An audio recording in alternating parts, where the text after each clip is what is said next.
Takulandirani ku AMTV Malawi kuchimake kwa nkhani zenizeni. Ngati nkhani imeneyo kuno kulibe, dziwani kuti nkhani imeneyo ndi yabodza. amene analembetsa kuti aponya voti pa chiwerengero chimene amene aponya voti ndi 4,363,762 zimene zikutanthauza kuti chiwerengero chimene chikufikitsa pa maperesenti okwana 60.58% anthu amene aponya voti at national level. Tikaonkhetsera ndithu ma districts onse amene ayikidwa apa kufika pano nthawi yomwe tikukambayi poti apa zikumakhala zikusintha koma nthawi yomwe tikukambayi anthu amene aponya voti kukwana ndithu 4,363,662 ndipo pa chiwerengero chimenechi akunena kuti 57.16% ndi amayi atuluka ambiri kukaponya voti ndipo 42.84% ndi abambo pa chiwerengero chimenechi. Ndiye zina zangokhala kuti zikuchedwa malinga ndi mu system koma panopa atseka malo onse oponyera voti akuonkhetsera komabe apapa mafigures akumakhala akusintha chifukwa zinthu zikuyenda mu system kuti zibwere zidzachitidwe display pa dashboard imene. Ndiye mafigures tizisinthabe ndithu koma ndikuona kuti sizingachite kuti ngati kusintha kwakukulu. Anthu ambiri sadaponya adapita sindinganeneretu panopa. I think tione kuti because 60% yes, it's on the lower side.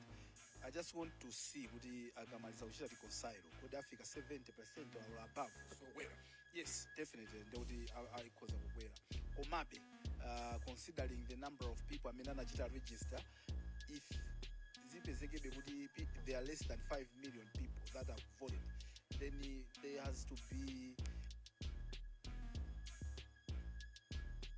chifukwa chani kuti anthu chidwi chikuwathera chomafuna kuponya voti, because that doesn't speak well kwa anthu amene aunyanyala chani. Yes, aunyanyala chani. anthu aunyanyala chani zimene zozofunika kuti tipange, because mutakuona kuti mbuyomo mapezeka tikufika mpaka na mwina anthu ochuluka panopa zikukhala ngati kuti anthu akuchepera eti zimayina kuti zizisintha ma numbers azichuluka with each election that comes ahead of the other.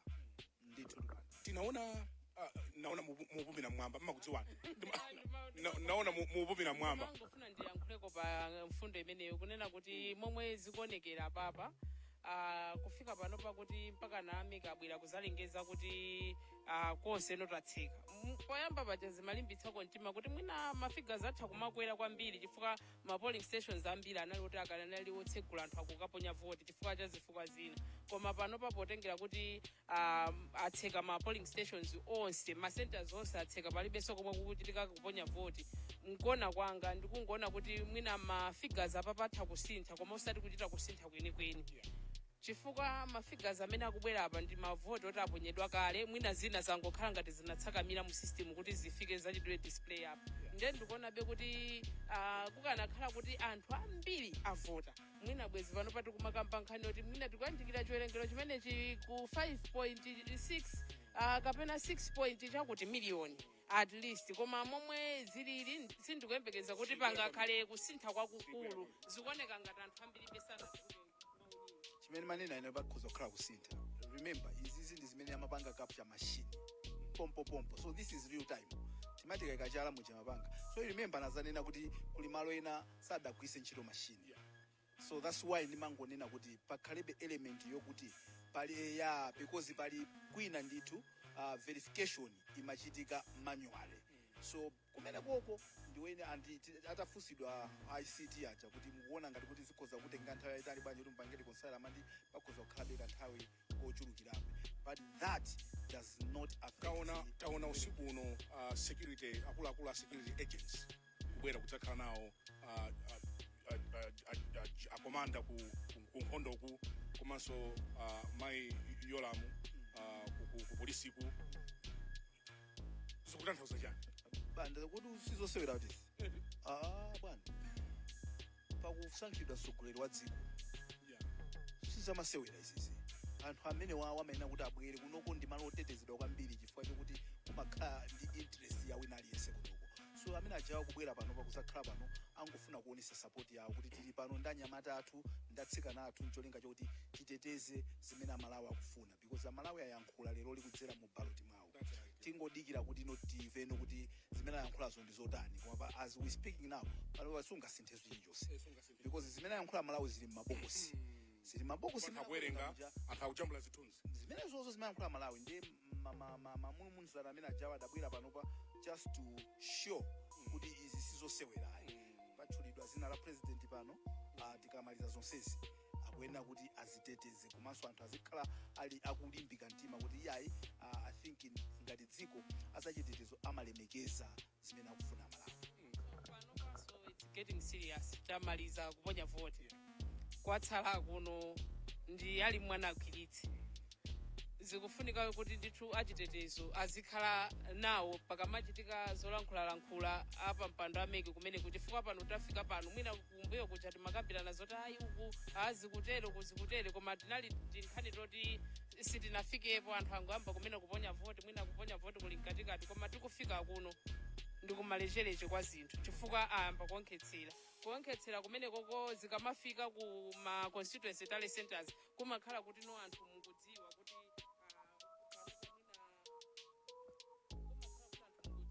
ndimangofuna ndinene kuti mabalot akafika adzafikira cha pamenepa ndiye kuti pamene pa receiving desk zikhala zikubwera ngati mmene achita 2020 zikhala zikubwera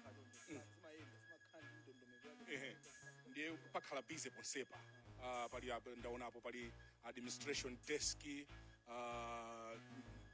so in the next few hours ndikukhulupirira kuti pakhala pali busy ponsepa apa ndi ma radio ndaona pa Chanko FM Chanko TV Chanko TV ili pamenepa so ndimangofuna ndingokuonetserani kuti this place is going to be quite a busy place in the next days or so. Sizinambe kufika kuno koma these are the people amene they will be receiving ma ballots ndi ma boxes amene muna kachonga kuko constituency komanso ku boma lina mmene munakaponyera vote. Ndine Brian Banda kuchokera kuno ku Bingu International Convention Center ndili ndi bambo ndevu zama tikepo wala apa pakhanga tipachita mdima kuti suti anthu ayione bwino yani yonso anthu ayione yanditema yakutema yakutemani yanditema ndifuna yakutemani ndeni mangofuna ndikuonetsereni kuti tiliso ndi ma media house osiyanasiyana At Times Television komanso radio ali mmenemo apa pali Nation Publications komanso anzathu amibawa ali mu cubicle iyi kutsogoloko kuli Zodiac komanso MBC ndiye mukhoza kuona ndithu kuti anthu tulankhani alipo mpano kukamba nkhani zosiyanasiyana ena anonso pano akhala ngati akuweruka ngati awa Robert anafunsafunso simwaweruka osati kuweruka kuti kwenu mamasula tangomasula tangomasula koma zikuyenda bwanji koma zikuyenda bwino kupatsani confidence yes confidence ilipo transparency ikuchitika in terms of ma updates kuchokera kuma electoral commission zikuchitika ndithu so makamera amene mukuwaona ayimikoko when the function is in motion those cameras are taking they are taking videos komanso zithunzi for different media houses. Mangufuna ndingokuonetserani kuti mudziona zimene zikuchitika kuno. Tikupita kumapeto chifukwa posachedwa apatepereka kwanza ku Blantyre kuti amalawa afuna atiwe marizatsi. Amalawa afuna nkhani yofunikira ndiye tibwerere ku Blantyre kuti anthu adzimva marizatsi. Ife timangofuna tingokupatsani efilu ya mmene silili kuno. Mawu anu omaliza ndi otani. Tiyeni tidikire mena tanenera panera cha ife yoti aonetsanso amene tizionesa fe ngati mwathumu tini dashboard yathu mmene tizionesera marizatsi akayamba kubwera kufikira mpaka na atalengeza zotsatira zovomerezeka ndi I know nthawi yokuti athu mitima ili pipipipipipi koma sitingalengeze zinthu zosapsa tikwena tizidikira ndithu amaliza awerengere apange. And we are a responsible media house. So khala nafeni pompano pa china chilichonse simukwena mupite kwina kulikonse pa radio pa TV online ma news Phone uchaja bwino kuonera ndithu usikonse. Wasagona fuka ukangwerekeza katulo pang'ono 5 minutes upeza ukudzukapo kuti iwe watsala mbuyo zatere uko. Chabwino ndiye pano tikuperekeni ku Blantyre kumene timu yathu ikulandira. Chifukwa ndafuna amve kuti kuna mali imwe zaenda bwanji. Kodi mwani munakaponyera kusalima ku Kasungu zaenda bwanji.